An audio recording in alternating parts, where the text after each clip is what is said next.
1 घंटे के अंदर अंदर 20 तेज रफ्तार सवार रवाना कर दिए गए।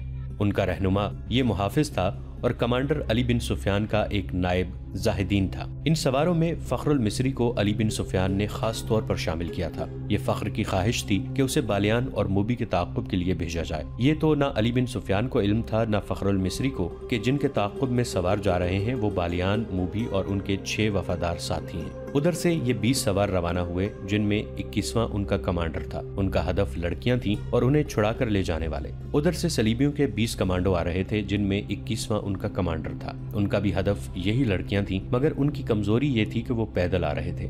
दोनों पार्टियों में से किसी को भी मालूम न था कि जिनके ताक़ुब में वो जा रहे हैं वो कहाँ हैं। सलीबियों की कमांडो पार्टी अगले रोज सूरज गुरूब होने के कुछ देर पहले खासा फासला तय कर चुकी थी। रास्ता ऊपर चढ़ रहा था। वो इलाका नशेबो फराज का था। ये लोग बुलंदी पर गए तो उन्हें दूर एक मैदान में, जहां खजूर के बहुत से दरख्तों के साथ दूसरी किस्म के दरख्त भी थे, बेशुमार ऊंट नजर आए। उन्हें बिठा बिठा कर उनसे सामान उतारा जा रहा था। 12-14 घोड़े भी थे। उनके सवार फौजी मालूम होते थे, बाकी तमाम शुतरबान थे। ये 21 सलीबी रुक गए। उन्होंने एक दूसरे की तरफ देखा, जैसे उन्हें यकीन न आ रहा हो कि वो ऊंट और घोड़े हैं। यही इनकी जरूरत थी। उनके कमांडर ने पार्टी को रोक लिया और कहा, हम सच्चे दिल से सलीब पर हाथ रखकर कसम खा आए हैं। वो देखो सलीब का करिश्मा, ये मौजज़ा है। खुदा ने आसमान से तुम्हारे लिए सवारी भेजी है। तुम में से जिसके दिल में किसी गुनाह का या फर्ज से कोताही का या जान बचाकर भागने का ख्याल है, वो फौरन निकाल दो। खुदा का बेटा जो मजलूमों का दोस्त और जालिमों का दुश्मन है, तुम्हारी मदद के लिए आसमान से उतर आया है। सबके चेहरों पर थकन के जो आसार थे वो गायब हो गए और चेहरों पर रौनक आ गई। उन्होंने अभी इस पहलू पर गौर ही नहीं किया था कि इतने बेशुमार ऊंटों और घोड़ों में से, जिनके साथ इतने ज्यादा शुतरबान और फौजी हैं, वो अपनी जरूरत के मुताबिक जानवर किस तरह हासिल करेंगे। ये 100 के लगभग ऊंटों का काफिला था जो महाज पर फौज के लिए राशन लेकर जा रहा था। चूंकि मुल्क के अंदर दुश्मन का कोई खतरा नहीं था, इसलिए काफिले की हिफाजत का कोई खास एहतमाम नहीं किया गया था। सिर्फ 10 घोड़ा सवार साथ भेज दिए गए थे। लड़कियों को जिस रात आजाद कराया गया था, उससे अगली रात वो एक जगह रुके हुए थे। बालियान ने मूबी से कहा कि हम 7 मर्द हैं और तुम 7 लड़कियां हो। मेरे इन 6 दोस्तों ने मेरा साथ बड़ी दयानतदारी से दिया है। मैं उनकी मौजूदगी में तुम्हारे साथ रंगरलियां मनाता रहा, फिर भी वो नहीं बोले। अब मैं इन्हें इनाम देना चाहता हूँ। तुम एक एक लड़की मेरे एक एक दोस्त के हवाले कर दो और उन्हें कहो कि ये तुम्हारी वफादारी का तोहफा है। ये नहीं हो सकता, मूबी ने गुस्से से कहा। हम फाहिशा नहीं हैं। मेरी मजबूरी थी कि मैं तुम्हारे हाथ में खिलौना बनी रही। ये लड़कियां तुम्हारी खरीदी हुई लौंडियां नहीं हैं। मैंने तुम्हें किसी वक्त भी शरीफ लड़की नहीं समझा। बालियान ने शाहाना जलाल से कहा, तुम सब हमारे लिए अपने जिस्मों का तोहफा लाई हो। ये लड़कियां मालूम नहीं कितने मर्दों के साथ खेल चुकी हैं, इनमें से एक भी मरियम नहीं। हम अपना फर्ज पूरा करने के लिए जिस्मों का तोहफा देती हैं। मूबी ने कहा, हम अयाशी के लिए मर्दों के पास नहीं जाती। हमें हमारी कौम और हमारे मजहब ने एक फ़र्ज सौंपा है। उस फ़र्ज की अदायगी के लिए हम अपना जिस्म, अपना हुस्न और अपनी इस्मत को हथियार के तौर पर इस्तेमाल करती हैं। हमारा फ़र्ज पूरा हो चुका है। अब तुम जो कुछ कह रहे हो ये अयाशी है जो हमें मंजूर नहीं। जिस रोज़ हम अयाशी में उलझ गईं, उस रोज़ से सलीब का जवाल शुरू हो जाएगा। सलीब टूट जाएगी। हम अपनी इस्मत के शीशे को तोड़ देती हैं ताकि सलीब न टूटे। हमें ट्रेनिंग दी गई है कि एक मुसलमान सरबराह को तबाह करने के लिए 10 मुसलमानों के साथ रातें बसर करना जायज़ है और कार सवाब है। मुसलमानों के एक मजहबी पेशवा को अपने जिस्म से नापाक करने को हम एक अजीम कार खैर समझती हैं। शुतरबान निहत्ते थे। अभी छापा मार और शबखून मारने वाले मैदान में नहीं आए थे। सलीबियों के ये 21 आदमी पहले छापा मार थे, या इससे पहले सलाहुद्दीन अय्यूबी ने शबखून का वो तरीका आजमाया था जिसमें थोड़े से सवारों ने सूडानियों की फौज के अकबी हिस्से पर हमला किया और गायब हो गए थे।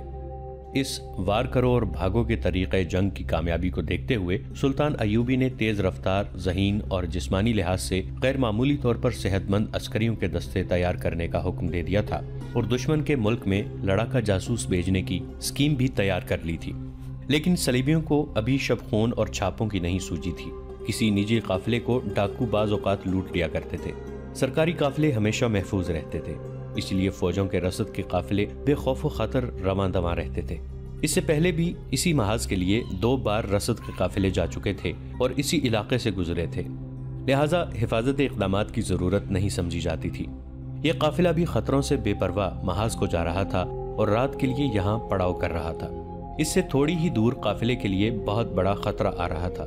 صلیبی کمانڈر نے اپنی پارٹی کو ایک نشیب میں بٹھا لیا اور 2 آدمیوں سے کہا کہ وہ جا کر یہ دیکھیں کہ قافلے میں کتنے اونٹ، کتنے گھوڑے اور کتنے مسلح آدمی اور خطرے کیا کیا ہیں۔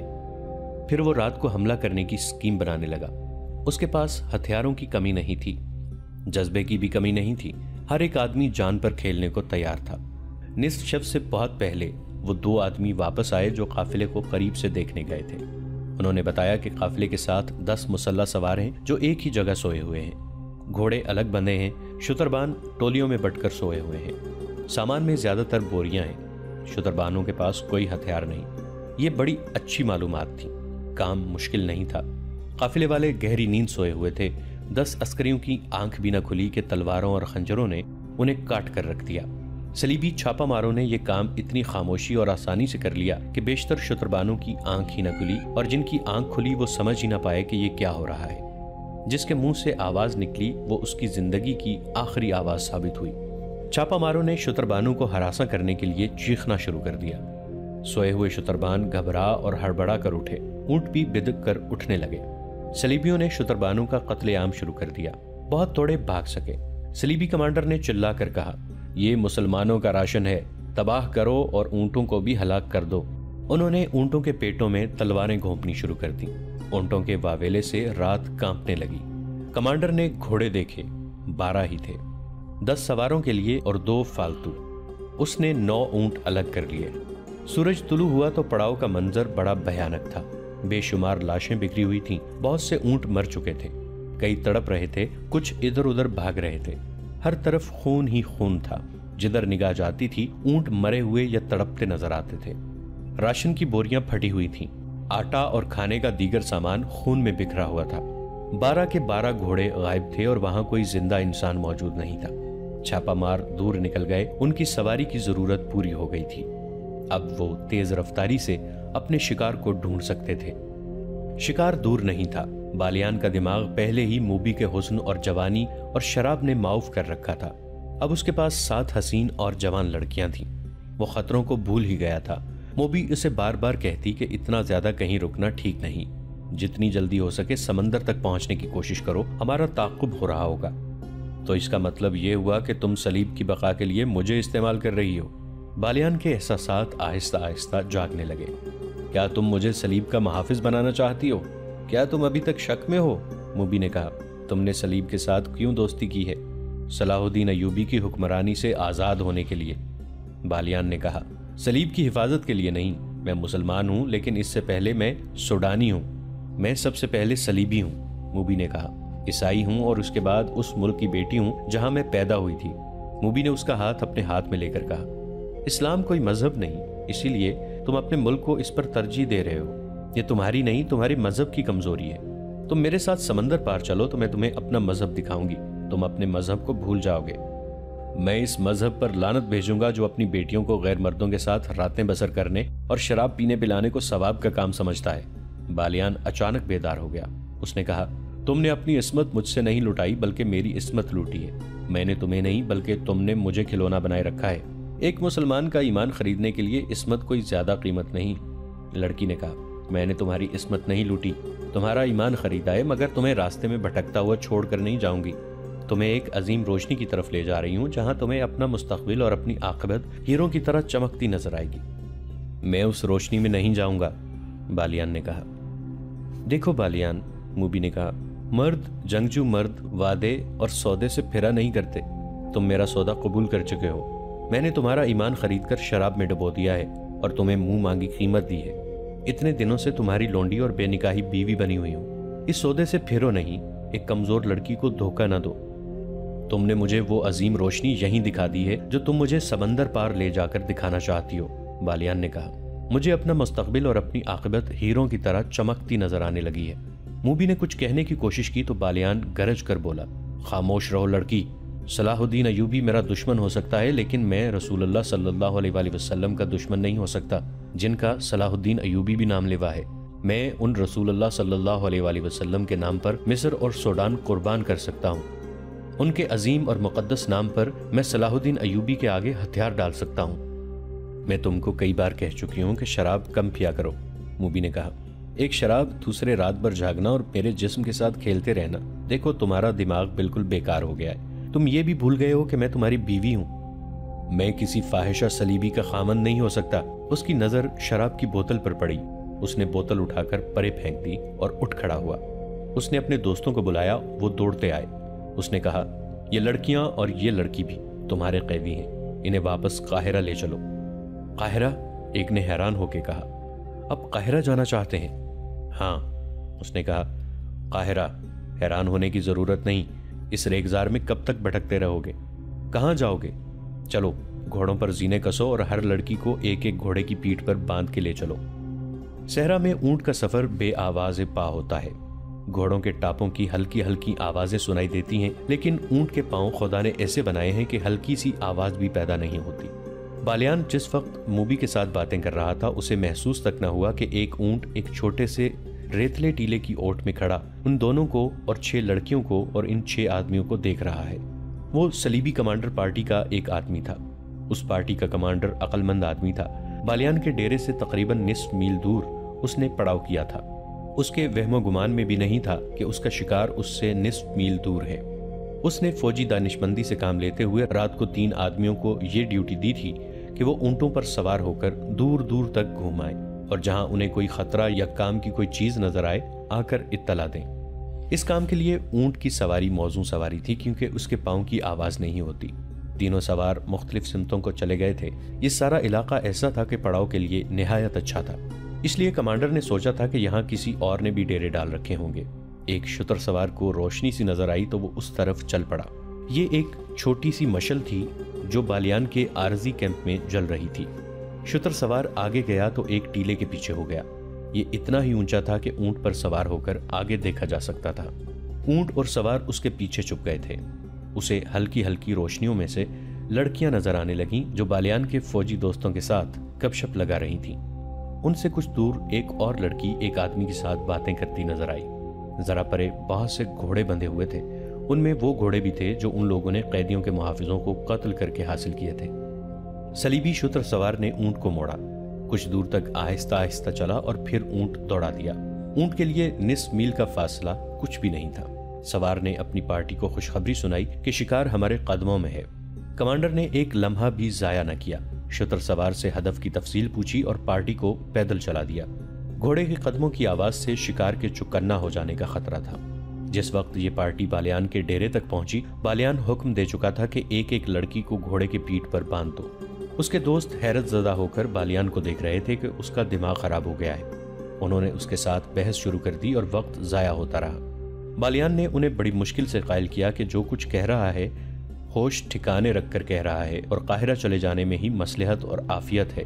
लड़कियां परेशानी के आलम में उसे देख रही थीं। बालियान के आदमियों ने घोड़ों पर जीने डाली और लड़कियों को पकड़ लिया। अचानक उन पर आफत टूट पड़ी। बालियान ने बुलंद आवाज से बार बार कहा, हम हथियार डालना चाहते हैं, लड़कियों को काहिरा लेकर जा रहे हैं। वो हमला आवर को सुल्तान अयूबी के फौजी समझ रहा था, लेकिन एक खंजर ने उसके दिल में उतरकर उसे खामोश कर दिया। उसके दोस्त इतने ज्यादा आदमियों के ऐसे अचानक हमले का मुकाबला न कर सके। संभलने से पहले ही खत्म हो गए। सलीबियों का छापा कामयाब था। लड़कियां आजाद हो चुकी थीं। छापामार फौरन उन्हें अपनी जगह ले गए। उन्होंने कमांडर को पहचान लिया। वो भी उनकी पार्टी का जासूस था। उन्होंने रात वहीं बसर करने का फैसला किया और पहरे के लिए 2 संतरी खड़े कर दिए जो डेरे के इर्द गिर्द घूमने लगे। सुल्तान अयूबी के भेजे हुए सवार उस जगह से अभी दूर थे जहां से कैदी लड़कियां बालियान के आदमियों ने रिहा कराई थीं। रात को भी चले जा रहे थे। वो ताक़ुब में वक्त जाया नहीं करना चाहते थे। रहनुमा उनके साथ था। वो रास्ता और जगह भूला नहीं था। वो उन्हें उसी जगह ले गया जहां उन पर हमला हुआ था। एक मशल जलाकर देखा गया। वहां रॉबिन और उसके साथियों की लाशें और उनके मुहाफिजों की लाशें पड़ी थीं।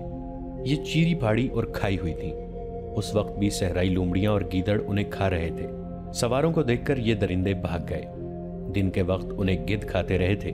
मुहाफिज अपने कमांडर को उस जगह ले गया जहां उसने घोड़ा खोला था।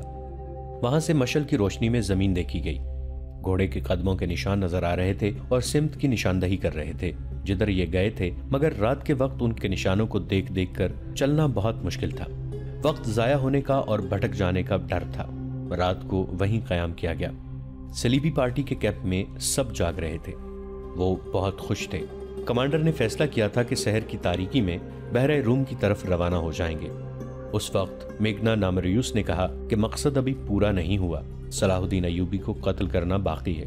कमांडर ने कहा कि ये उस सूरत में मुमकिन था कि वो लड़कियों के पीछे काहिरा चले जाते। अब वो काहिरा से बहुत दूर हैं, इसलिए कत्ल की मुहिम खत्म की जाती है। ये मेरी मुहिम है जिसे मौत के सिवा कोई खत्म नहीं कर सकता। मेघना नामरियूस ने कहा, मैंने सलाहुद्दीन अय्यूबी को कत्ल करने का हलफ उठाया था। मुझे एक साथी और एक लड़की की जरूरत है।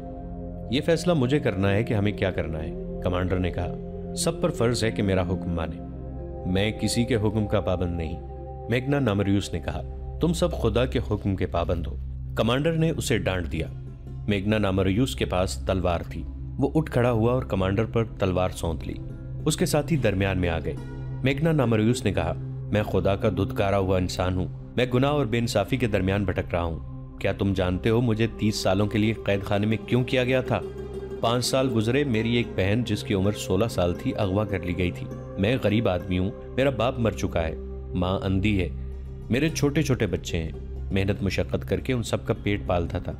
मैंने गिरजे में सलीब पर लटके हुए यीशु मसीह के बुत से बहुत दफा पूछा था कि मैं गरीब क्यों हूँ। मैंने कभी गुनाह नहीं किया। मैं दयानतदारी से इतनी मेहनत करता हूँ, मगर मेरे कुंबे के पेट फिर भी खाली रहते हैं। मेरी माँ को खुदा ने क्यों अंधा किया है?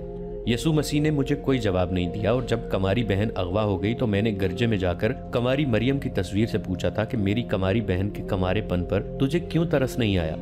वो मासूम थी, उस पर खुदा ने यह जुल्म किया था कि उसे खूबसूरती दे दी थी। मुझे यीशु मसीह ने भी कोई जवाब नहीं दिया। मुझे कमारी मरियम ने भी कोई जवाब नहीं दिया।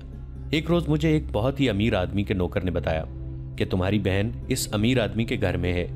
वो अय्याश आदमी है, कमारियों को अगवा कराता है, थोड़े दिन उनके साथ खेलता है और उन्हें कहीं गायब कर देता है, लेकिन वो आदमी बादशाह के दरबार में बैठता है। लोग इसकी इज्जत करते हैं। बादशाह ने उसे रुतबे की तलवार दी है। गुनाहगार होते हुए खुदा उस पर खुश है। दुनिया का कानून उसके हाथ में खिलौना है। मैं उसके घर गया और अपनी बहन वापस मांगी। उसने मुझे धक्के देकर अपने महल से निकाल दिया। मैं फिर गिरजे में गया, यीशु मसीह के बुत और कमारी मरियम की तस्वीर के आगे रोया, खुदा को पुकारा। मुझे किसी ने जवाब नहीं दिया। मैं गिरजे में अकेला था। पादरी आ गया, उसने मुझे डांट कर गिरजे से निकाल दिया। कहने लगा, यहाँ से 2 तस्वीरें चोरी हो चुकी हैं, निकल जाओ वरना पुलिस के हवाले कर दूंगा। मैंने हैरान होकर उससे पूछा, क्या ये खुदा का घर नहीं है? उसने जवाब दिया, तुम मुझसे पूछे बगैर खुदा के घर में कैसे आए? अगर गुनाहों की माफी मांगनी है तो मेरे पास आओ, अपना गुनाह बयान करो, मैं खुदा से कहूंगा कि तुम्हें बख्श दे। तुम खुदा से बराह रास्त कोई बात नहीं कर सकते। जाओ, निकलो यहाँ से। और मेरे दोस्तों, मुझे खुदा के घर से निकाल दिया गया। वो ऐसे लहजे में बोल रहा था कि सब पर सन्नाटा तारी हो गया। लड़कियों के आंसू निकल आए। सहरा की रेत के सकूत में उसकी बातों का असर सब पर तिलिस्म बनकर तारी हो गया। वो कह रहा था, मैं पादरी को, यीशु मसीह के बुत को, कमारी मरियम की तस्वीर को और उस खुदा को जो मुझे गिरजे में नजर नहीं आया, शक की नजरों से देखता निकल आया था। घर गया तो अंधी माँ ने पूछा, मेरी बच्ची आई कि नहीं? मेरी बीवी ने पूछा, मेरे बच्चों ने पूछा। मैं भी बुत और तस्वीर की तरह चुप रहा, मगर मेरे अंदर से एक तूफान उठा और मैं बाहर निकल गया। मैं सारा दिन घूमता फिरता रहा। शाम के वक्त मैंने एक खंजर खरीदा और दरिया के किनारे टहलता रहा। रात अंधेरी हो गई और बहुत देर बाद मैं एक तरफ चल पड़ा। मुझे उस महल की बत्तियां नजर आईं जहां मेरी बहन कैद थी। मैं बहुत तेज चल पड़ा और उस महल के पिछवाड़े चला गया। मैं इतना चालाक और होशियार आदमी नहीं था, लेकिन मुझ में चालाकी आ गई। मैं पिछले दरवाजे से अंदर चला गया। महल के किसी कमरे में शोर शराबा था, शायद कुछ लोग शराब पी रहे थे। मैं एक कमरे में दाखिल हुआ तो एक नौकर ने मुझे रोका। मैंने खंजर उसके सीने पर रख दिया और अपनी बहन का नाम बताकर पूछा कि वो कहाँ है। नौकर मुझे अंदर सीढ़ियों से ऊपर ले गया और वो एक कमरे में दाखिल करके कहने लगा कि यहाँ है। मैं अंदर गया तो मेरे पीछे दरवाजा बंद हो गया। कमरा खाली था। दरवाजा खुला और बहुत से लोग अंदर दाखिल हो गए। उनके पास तलवारें और डंडे थे। मैंने कमरे की चीजें उठाकर उन पर फेंकनी शुरू कर दी। बहुत तोड़ फोड़ की। उन्होंने मुझे पकड़ लिया, मुझे मारा पीटा और मैं बेहोश हो गया। जब होश में आया तो हथकड़ियों और बेड़ियों में जकड़ा हुआ था। मेरे खिलाफ इल्जाम ये थे कि मैंने डाका डाला, बादशाह के दरबारी का घर बर्बाद किया और 3 आदमियों को कत्ल की नीयत से जख्मी किया। मेरी फरियाद किसी ने न सुनी और मुझे 30 साल सजाए कैद देकर कैद खाने के जहन्नुम में फेंक दिया गया। अभी 5 साल पूरे हुए हैं। मैं इंसान नहीं रहा। तुम कैद खाने की सख्तियां नहीं जानते। दिन के वक्त मवेशियों के जैसा काम लेते हैं और रात को कुत्तों की तरह जंजीर डालकर कोठरियों में बंद कर देते हैं। मुझे कुछ मालूम नहीं था कि मेरी अंधी माँ जिंदा है या मर चुकी है। बीवी बच्चों का भी कुछ पता नहीं था।